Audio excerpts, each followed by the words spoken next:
En fait, c'est la vie qui est mise en exergue dans ce film. C'est la vie, en fait, ce film, il dit « vivez ».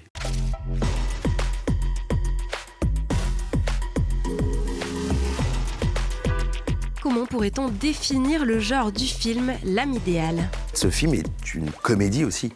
C'est vraiment une comédie dramatique, romantique. Le film traverse énormément de genres de cinéma. Et c'est ça qui est surprenant dans ce film, c'est que on est ballotté à droite, à gauche d'un genre surpris qu'on traverse de la comédie à cet endroit-là, et après ça repart dans le drame. Donc c'est un film très pluriel dans les genres qu'il traverse. Et ça, c'est rare pour le coup, parce que normalement, quand on a une couleur précise, on fonce. Là, Alice s'est permis d'explorer tous les genres qu'elle avait envie d'explorer. Et je trouve que c'est la force du film. Et puis, effectivement, les moments de comédie avec Magali, c'est sûr qu'on y est allé, quoi. Dites-moi ce que vous avez fait hier soir. Je suis tombée en scooter. Ça va ? Je pense qu'il faut aller aux urgences, là. Ah non, merci. Et comment? Il était charmant, je vous l'ai déjà dit. Moi, j'ai raccroché. Mais raccroché de quoi? Des hommes, des histoires. Promettez-moi de jamais renoncer à la tendresse. Vous avez ce qu'il faut? De quoi faire des strips? J'ai des vêtements que je peux enlever, si c'est vraiment nécessaire. Oh, j'adore. Si vous pouviez faire une description, comment vous pourriez présenter ce film ? Alors, le film, si je devais le pitcher en quelques mots, Elsa, qui est une femme qui a cette faculté de voir les morts, comme dans Le Sixième Sens. Je ne sais pas si vous avez vu ce film, mais voilà, elle voit les morts comme elle voit les vivants, c'est la même chose pour elle. Et en vrai, c'est un véritable fardeau, parce que ça bousille un peu sa vie, ça bousille toutes ses histoires d'amour, et un jour, elle s'est fait la promesse de dire « Allez, c'est fini tout ça, j'arrête les histoires d'amour. Je vais vivre que ce pouvoir-là. » Elle travaille dans un centre hospitalier aux soins palliatifs, donc elle a une vie relativement monotone. Et puis un jour, elle fait un accident de scooter, quelqu'un vient l'aider, c'est moi.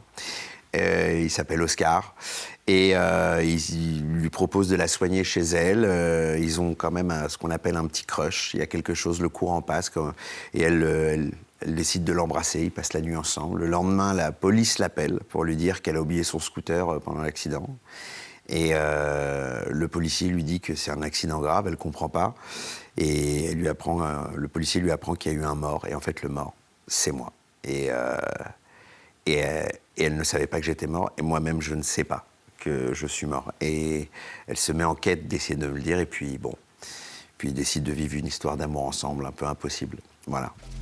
Pourquoi avez-vous hésité lorsqu'Alice Vial, la réalisatrice, vous a présenté le film ? J'ai beaucoup hésité même, parce que, les comédies romantiques, c'est marrant, moi, je me voyais pas forcément dedans, même si j'aimais beaucoup j'aimais beaucoup de choses dans le scénario, mais je sais pas, j'arrivais du mal à me projeter, puis au fur et à mesure de l'écriture, et puis quand Magali aussi, Lépine Blondeau, qui est l'actrice principale de ce film, que j'admire, qui avait joué dans un film qui s'appelait Simple comme Sylvain, qui est un petit bijou de cinéma, et quand elle a dit oui à ce film, et voyant la qualité du scénario augmenter, je me suis dit, en vrai, oui, j'ai envie de raconter cette histoire. Comment avez-vous réussi à jouer le rôle d'un mort, par exemple quand vous rentrez dans une pièce ? Ouais, en même temps, ça m'empêchait pas d'interagir non plus. Après, on me voyait pas. Mais oui, c'est pas évident. Mais ça crée justement cette relation avec Magali, avec le personnage. Ça les isole tous les deux dans une espèce de bulle, et qui est totalement le film, en fait. C'est à un moment donné, ces deux personnes sont dans leur bulle, et c'est là où ça devient dangereux. Surtout pour elle. Magali prononce une phrase forte « Je suis un médecin qui ne guérit personne ». Est-ce un hommage au service de soins palliatifs ? Ouais, c'est une phrase très très forte. Et je lui dis que c'est un très mauvais médecin. Elle me dit non. Et puis non, elle guérit personne, mais elle accompagne. Et ça fait partie aussi c'est une partie du métier des aides hospitalières, de ce milieu-là. En fait, les médecins, quand même, une de leurs fonctions, en plus de soigner, c'est d'accompagner les gens, quelle que soit leur pathologie. Et c'est vrai qu'en tout cas, ça rend honneur à ce métier-là. Le film amène à beaucoup de réflexions. Alors, quel retour avez-vous eu du public ? C'est les questions qui sont posées à la fin, quand on a la possibilité d'avoir des interactions avec eux, elles sont, ça les touche dans l'intime. de leur rapport à la mort, de leur rapport à la vie, de leur rapport au métier d'Elsa. Enfin, c'est vraiment pluriel. En fait, nous, à la base, on a fait ce film... c'est une comédie romantique d'un nouveau genre, avec justement cette thématique-là. On trouvait que c'était très original de proposer ça au public. Et donc, on a mis, on va dire, la mort en toile de fond. Mais on voit que chez le public, là, ce qui ressort le plus, c'est cette thématique-là et à quel point ils ont des choses à dire sur ça. Ils ont des choses, comment ça leur parle intimement, et ça, c'est quand même magnifique à voir. Et c'est aussi un film qui ramène vers l'humain. À la fin, on voit, sans vouloir trop spoiler, que les collègues d'Elsa reviennent vers l'humain. Ouais, il y a une petite histoire là-dessus, c'est la raison de ne pas vouloir spoiler, mais en tout cas, il y a ouais, c'est l'humanité qui est... En fait, c'est la vie qui est mise en exergue dans ce film. C'est la vie, en fait, ce film, il dit « vivez ».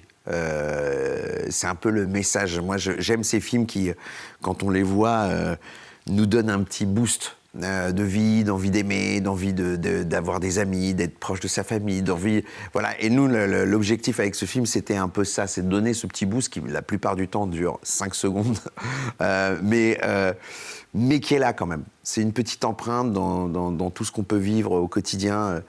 Et voilà, c'est un petit shoot de vie, d'avoir envie de vivre en tout cas. Comment vous avez appréhendé votre rôle d'Oscar, qui est un personnage mort, mais aussi vivant ? Ben ouais.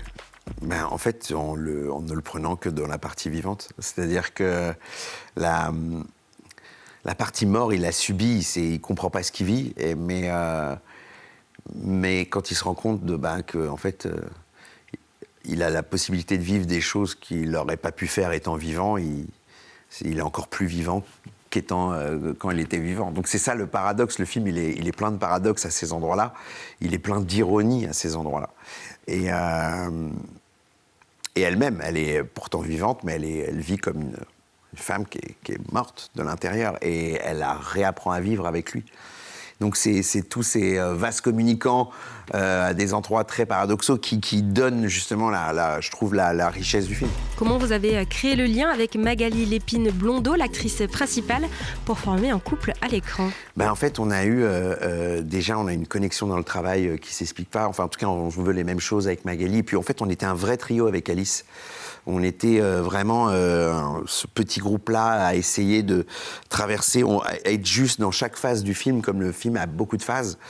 On a beaucoup travaillé en amont, et puis que ce soit Magali ou Alice, c'est des personnes hilarantes, drôles, merveilleuses, talentueuses. Enfin, j'ai eu beaucoup de chance, donc en vrai, la connexion a été simple et on a pris beaucoup de plaisir à faire ce film, en vrai.